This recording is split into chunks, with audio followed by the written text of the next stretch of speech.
చూడండి.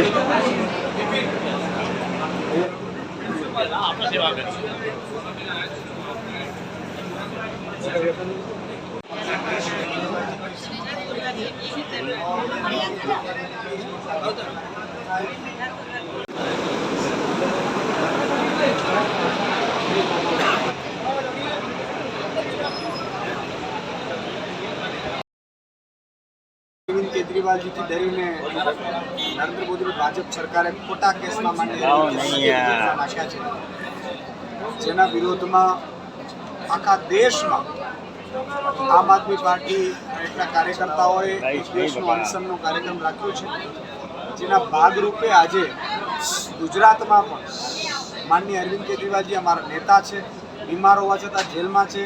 આ ભારતની જનતા માટે, દિલ્હીની જનતા માટે કંઈક કરવા માટે એમણે જેલનો રસ્તો પસંદ કર્યો. હેમંત મિશ્રા કે અજીત પવારની જેમ એમણે ભાજપ જોઈન્ટ ન કરી અને લડાઈ ચાલુ રાખી છે જનતા માટે. એના સમર્થનમાં આજે અમે એક દિવસીય અનશનનો કાર્યક્રમ અહીંયા રાખ્યો છે.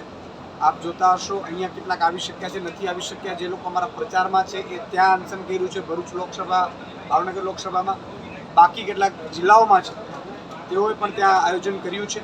અને અરવિંદ કેજરીવાલજી મજબૂતાઈથી બહાર આવે, કારણ કે હવે અત્યારે જેલમાં જવાથી વિશ્વના નેતા બની ગયા છે એવું અમે માનીએ છીએ. અને અમે આજે પ્રાર્થના કરવાના છીએ ઈશ્વરને, ઈષ્ટ દેવતાઓને કે અરવિંદજીને ખૂબ શક્તિ આપે આ ભાજપ સામે લડવાની, અને ભાજપનો અત્યાચાર, અનીતિ અને ભ્રષ્ટાચારનો આ ચૂંટણીમાં ખાત્મો થાય એવી પણ અમે આજે પ્રાર્થના કરવાના છીએ. સાંજે 5 વાગ્યા સુધી અનશનનો કાર્યક્રમ રાખ્યો.